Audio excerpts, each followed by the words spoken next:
Bonjour à tous et à toutes et bienvenue sur le podcast de l'agence Tounet. Je m'appelle Georges et aujourd'hui, bien le podcast, on va décrypter des innovations, enfin une innovation numérique et en plus elle est au service de l'environnement.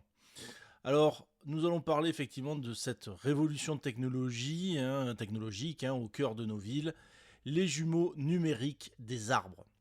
Alors, imaginez une ville où chaque arbre est recensé numériquement, où l'on peut suivre en temps réel leur croissance, leur état de santé et leur impact écologique.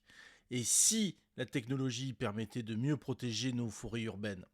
Alors aujourd'hui, nous allons plonger dans l'univers des jumeaux numériques des arbres. Nos arbres regorgent d'arbres, véritables poumons verts qui régulent la température, captent le CO2 et produisent de l'oxygène.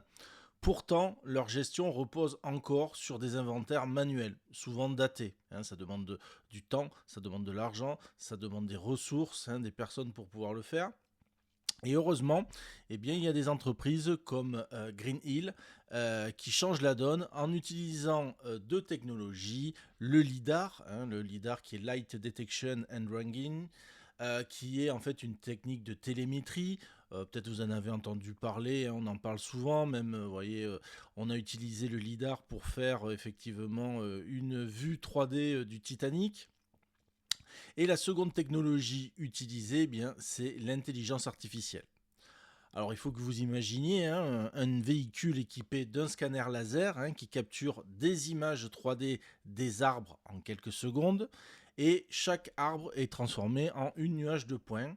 Il est analysé par un algorithme de machine learning et le résultat, c'est que l'arbre est identifié, mesuré et son état de santé est évalué en temps réel. Chaque arbre donc possède, avec son jumeau numérique, une copie virtuelle qui permet aux collectivités d'assurer un suivi précis et régulier. Alors, cet outil, par exemple, il a été utilisé à Villeneuve-le-Roi, et il a permis d'établir un état des lieux détaillé de la végétation avec des résultats bien sûr impressionnants. Grâce à l'analyse des images satellites et des données LIDAR, il est possible de connaître la biomasse, la réflexion infrarouge et l'indice de feuillage de chaque arbre.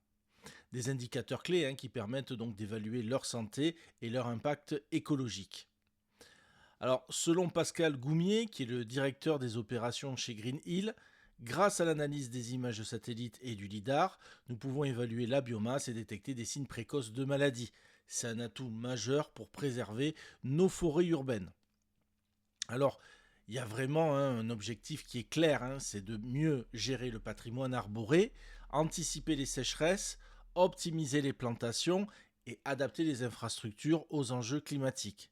Certains territoires, comme le Val-de-Marne, ont même lancé une politique de plantation massive de 50 000 arbres en s'appuyant sur ces nouvelles données.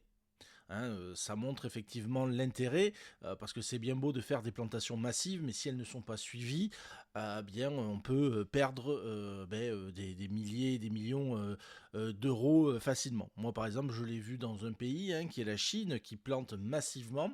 Le problème, c'est que le suivi n'est pas forcément là, et on peut se retrouver quelques années après à des endroits où il y a eu des plantations massives, mais en fait, toutes les plantations sont mortes, parce qu'il n'y a pas de suivi. Alors quelques chiffres clés, souvenez-vous quand même que un arbre mature absorbe entre 20 kg de CO2 par an et produit assez d'oxygène pour une famille de 4 personnes. À Villeneuve-le-Roi en 2026, plus de 4000 arbres seront suivis numériquement, soit l'équivalent à peu près de plusieurs hectares de forêt sur surveillance.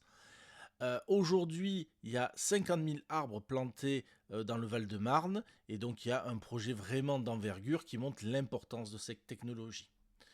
Alors vous allez me dire, après, c'est qu'en 2026, Villeneuve-le-Roi prévoit déjà une mise à jour de son inventaire pour suivre l'évolution de ces arbres et affiner sa stratégie environnementale. D'autres villes, comme Marseille, Toulon et Toulouse vont également adopter cette approche.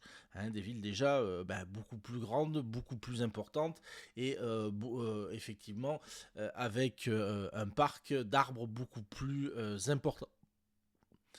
Donc, vous, est-ce que vous faites déjà attention aux arbres de votre quartier, par exemple, savez-vous s'ils sont bien entretenus? Imaginez si demain votre ville adoptait cette technologie, quel avantage en tirerez-vous? Partagez votre avis dans les commentaires, c'est un petit peu l'idée de ce podcast. Alors, on le voit bien, l'intelligence artificielle et le lidar nous offrent une nouvelle façon de voir nos villes et de protéger notre environnement. Avec ces jumeaux numériques des arbres, nous entrons dans une ère où la nature et le numérique coexistent pour un futur plus durable. Peut-être qu'un jour, nos villes seront capables de réagir en temps réel aux besoins de leur environnement, avec par exemple des capteurs qui analyseront l'état de santé de chaque arbre, des drones qui vont arroser les plus fragiles, l'intelligence artificielle qui permettra d'anticiper les vagues de chaleur. Voilà. On peut le dire, la révolution verte ne fait que commencer. Merci d'avoir écouté ce podcast de l'agence Toonet. Si cet épisode vous a plu, abonnez-vous, partagez-le, mettez le petit pouce, le petit commentaire qui fait plaisir. Je vous dis à très bientôt pour un nouveau numéro consacré aux innovations numériques.